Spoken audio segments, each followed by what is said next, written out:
Bon, si tu te reconnais dans une de ces 2 photos, c'est peut-être parce que tu postes sur LinkedIn, sur YouTube, ou même tu fais de la publicité, mais pourtant ton business il stagne, tu arrives pas à atteindre tes objectifs. Aujourd'hui, on va aborder un truc que 90 des coachs, consultants et agences que j'ai pu accompagner négligent. Et qu'est-ce que ça fait que ton business, ça peut carrément le ralentir, voire le faire stagner? Premier truc qu'on va voir ensemble, tu vois, c'est comment ça fonctionne un peu ta communication. Tu vas peut-être prendre différentes initiatives, peut-être que tu fais déjà de l'ad, peut-être que tu publies sur LinkedIn, sur YouTube, Instagram, X, TikTok. Voire même tu fais des emails automatiques ou tu contactes des gens, tu fais de la prospection. Tu fais du setting, tu envoies des messages sur LinkedIn, différentes plateformes. Tous tes efforts, ils vont vers ton prospect. Donc ton prospect, il rentre en contact avec toi à travers ces différents points de contact. S'il est intéressé, donc on va pas vers le nom, s'il est intéressé, il se passe quelque chose ensuite de sa part, c'est ce qu'on appelle commencer en fait à rentrer dans un processus de réflexion, de mieux connaître qui tu es, ce que tu fais, pourquoi ça peut l'aider, pourquoi il s'intéresse à toi. Est-ce que c'est pour résoudre un problème ou quoi? À 60%, il va commencer vraiment à consommer ton contenu. Donc ça va servir à créer du lien, tu vas pouvoir te positionner en expert ou en expert sur le sujet. Ça va vraiment apporter de la valeur, créer une communauté, tu vas commencer à l'engager. L'autre partie qu'il va faire, ton prospect, c'est qu'il va aimer aller visiter ton site. Il va voir quelque chose qui synthétise ton offre. Il va voir quelque chose qui permet de le captiver par le copywriting, qui te différencie par le design. Ça va être une étape qui est très importante parce que sur les plateformes de création de contenu, t'as pas vraiment accès à quelque chose de linéaire, comme une page, tu vois, un site, sur laquelle on peut retrouver directement qui tu es, ce que tu fais, pourquoi c'est intéressant de travailler avec toi, et qu'est-ce qu'on va pouvoir obtenir en bénéfice émotionnel en bossant avec toi. Si tout ça, ça lui plaît bien, eh ben, il va prendre sa décision. Il va faire une décision d'achat pour acheter ton produit, ta formation, ton accompagnement, ce que tu veux. L'autre truc qui arrive souvent, et c'est ce que je vois le plus souvent dans les profils que j'accompagne, c'est qu'on reprend cette même base pour la communication, toujours les mêmes idées qui sont mises en place. Le prospect rentre en contact, il retourne encore une fois cette fois dans cette boucle où il se renseigne. Cette étape, elle est très importante, tu vois, parce que c'est là en fait où il va mûrir sa réflexion. C'est vraiment ça qu'il faut voir. Il va continuer de consommer ton contenu si t'en crées, ok. Sauf que cette fois, soit t'as un site qui est pas optimisé, soit t'as pas du tout de site. Donc qu'est-ce qui va se passer dans ces moments-là? Tu vas perdre un contact crucial pour augmenter tes rendez-vous mensuels. Ça veut dire qu'en fait ton prospect il est en mode ok, j'aime bien son contenu, j'ai reçu un email, j'ai vu une pub, quoi que ce soit. Ça me plaît, je sens que ça me parle un peu. Je suis pas encore prêt naturellement à prendre ma décision d'achat.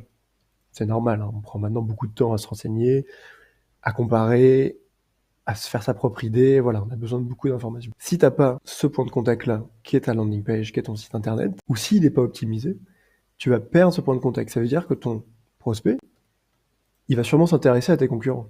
C'est normal, tu vois. Tes concurrents, si eux, ils ont toute cette boucle avec un site, eh bien, ils vont avoir un point de contact en plus. Alors, je suis pas en train d'essayer de te vendre du rêve ou quoi que ce soit, hein. Tu peux ne pas avoir et que ça fonctionne. Il faut être conscient que le pas en avoir, c'est un peu se tirer une balle dans le pied. Parce que tes efforts, en fait, marketing, de communication, il va manquer un élément central. C'est peut-être ça qui fait qu'actuellement, tu vois, tu fais toutes ces initiatives-là, mais que t'as pas les résultats que tu veux. C'est peut-être pas parce que ton positionnement, il est pas bon, ou parce que ton offre, elle est pas claire, et peut-être juste qu'il te manque, en fait, un élément ultra important. Tu vois, ça, c'est un exemple sur mon site. Bah, mettre ta méthodologie en forme comme ça d'une manière impactante, un peu animée, sympa, etc. Tu peux pas le faire sur LinkedIn, tu peux pas le faire sur TikTok, tu peux pas le faire sur YouTube, tu peux pas le faire dans un email, etc. Tu peux seulement le faire sur un site. Et c'est pour ça que c'est ultra important d'en avoir un qui est bien fait, qui a de la gueule, qui est clair, qui présente ce que tu fais, parce que tu vas capter comme ça, tu vas isoler ton prospect dans un canal de communication qui est très puissant, sur lequel tu peux t'exprimer créativement en termes de copywriting. Tu vois, là, on met en forme, en fait, ce que tu fais. Parce que les offres que tu proposes, elles sont plus ou moins claires pour ton prospect, tu vois. Lui, il veut acheter une émotion, il veut acheter un résultat. Et quoi de mieux que le design pour faire passer ça, tu vois. Donc ça, c'est ultra, ultra important. Alors maintenant, d'une manière plus concrète, pourquoi je te dis tout ça, tu vois. Si on s'intéresse donc à tes fameux efforts pour prospecter, obtenir des clients, j'ai un peu réuni tout ce qui peut se faire généralement, tu vois.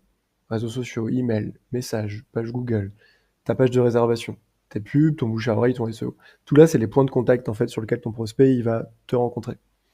Tout ça, ça doit et ça va rediriger vers ton site à landing page. C'est un peu le hub, tu vois. Il y a tout qui gravite et c'est qui renvoie vers ça. Si tu as un taux de conversion, comme on peut le voir le plus souvent sur des sites qui sont pas optimisés, de 2%. C'est-à-dire que tu as 100 visites qualifiées et tu as 2 clients par mois. Si tu as une offre qui est à 900 euros, bah ça te fait 1800 euros par mois. Alors c'est peut-être pas ça tes objectifs, tu vois. Maintenant, si on prend exactement le même flux, le même principe, mais avec un taux de conversion de 6%, qui est une moyenne complètement atteignable, quand la page elle est optimisée en termes de copywriting, quand elle est optimisée en vitesse, quand il y a les bonnes sections, tu obtiens un taux de conversion de 6%. Cette fois, tu as 6 clients par mois, tu as toujours une offre à 900 euros, mais tu as 5 400 euros par mois. Ça, c'est juste pour te faire comprendre en fait à quel point c'est important d'avoir quelque chose qui est bien fait. Et d'avoir surtout quelque chose tout court. Ne pas se dire, je sais pas si j'ai besoin de landing page, je ne pense pas en avoir besoin. Parce que pour revenir à ce qu'on disait tout à l'heure, si t'en as pas, il te manque cette étape-là en fait. Et si tes concurrents, eux, ils ont, parce que ça devient une norme de plus en plus d'en avoir, et ben ils vont avoir plus de points de contact avec ton prospect. Et on sait maintenant que plus quelqu'un peut se renseigner sur toi facilement, plus il va s'auto-convaincre que c'est la bonne décision de bosser avec toi. Alors maintenant, on peut voir rapidement les sections qui vont être nécessaires sur ta page, tu vois. Ça va être ta hero section, ta première section comme ça, avec un beau titre, une vidéo de toi qui te présente, d'avoir de la rassurance, montrer les clients avec lesquels tu as travaillé, montrer ton process, un peu comme je montrais tout à l'heure, tu vois, d'une façon visuelle, montrer des études de cas, des témoignages, avoir une FAQ, des questions. Tout ça, ça va être très important et que tu puisses te focus sur le design. Ça, tu vois, c'est un avant-après que j'ai fait avec un client. Entre l'étape de gauche et l'étape de droite, autant dire qu'à droite, c'est beaucoup plus impactant et on a plus envie de rester sur la page. Plus on y reste, plus on a de chances de convertir. Maintenant, on va voir les solutions que tu as à ta disposition pour te permettre d'aller atteindre tes objectifs et éviter de te retrouver dans la situation où tu as 2% de taux de conversion. Soit tu fais toi-même. Dans ces cas-là, ça dépend de toi, mais tu vas forcément avoir besoin de temps pour maîtriser une nouvelle expertise, la création de landing page. Tu vas passer des mois à tester, à dépenser de l'argent pour te former, pour tester les outils, etc. Et moi, celui que je trouve le plus important, c'est la perte de concentration sur ton cœur de métier. Si tu es coach, consultant ou infopreneur, ton métier, c'est sûrement pas de faire des landing pages. Donc c'est un petit peu dommage de mettre toute ton énergie là-dessus et pas pouvoir te concentrer sur ce que tu fais, ce que tu aimes faire. Si tu veux le faire par toi-même, je te conseille d'utiliser un outil qui s'appelle Framer. C'est un outil de création de site qui est assez instinctif, qui est agréable à utiliser. Tu pourras prendre plaisir à créer ta landing page. Garde en tête deux piliers très importants. Une landing page, c'est 70% de copywriting. Donc, il faut que ton texte il soit écrit stratégiquement. Et le reste, c'est le design. Donc, les deux ensemble, c'est ce qui fait que ta page, elle va fonctionner. Moi, j'aime bien cette image qui me fait rire, tu vois, c'est que les fondations d'une maison, on est souvent d'accord qu'il faut passer par un pro pour le faire. Parce qu'une fois qu'on a des bonnes fondations, la maison, on sait qu'elle va durer longtemps, qu'elle va être solide.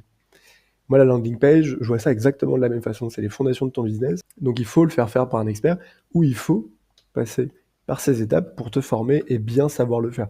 Pas juste se dire, bon, j'ai fait une landing page, a priori, c'est OK, tu vois.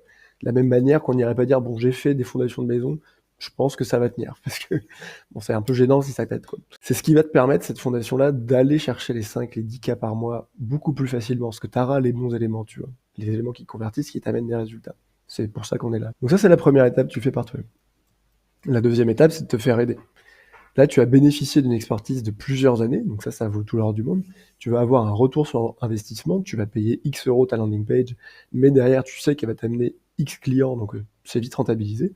On l'a vu tout à l'heure, tu as 2% de conversion ou 6%, bah, tu as une différence de plusieurs milliers d'euros que tu as très rapidement en amont. Et surtout, tu as la garantie d'avoir ce qui se fait de mieux pour ton business, que l'experte qui va t'aider, elle va se mettre à ta place, elle va écrire des bons textes, elle va faire un bon design, et tout ça, ça va convertir. Si tu as envie de te faire aider, tu peux réserver un call avec moi en description. On se fait un appel de consulting offert, voir un petit peu qu'est-ce qu'on peut mettre en place pour toi. En attendant de te voir en appel, tu peux directement aller voir la prochaine vidéo, dans laquelle je t'apporte 3 conseils qui vont te permettre de tripler ton taux de conversion. Salut, c'était Mathis.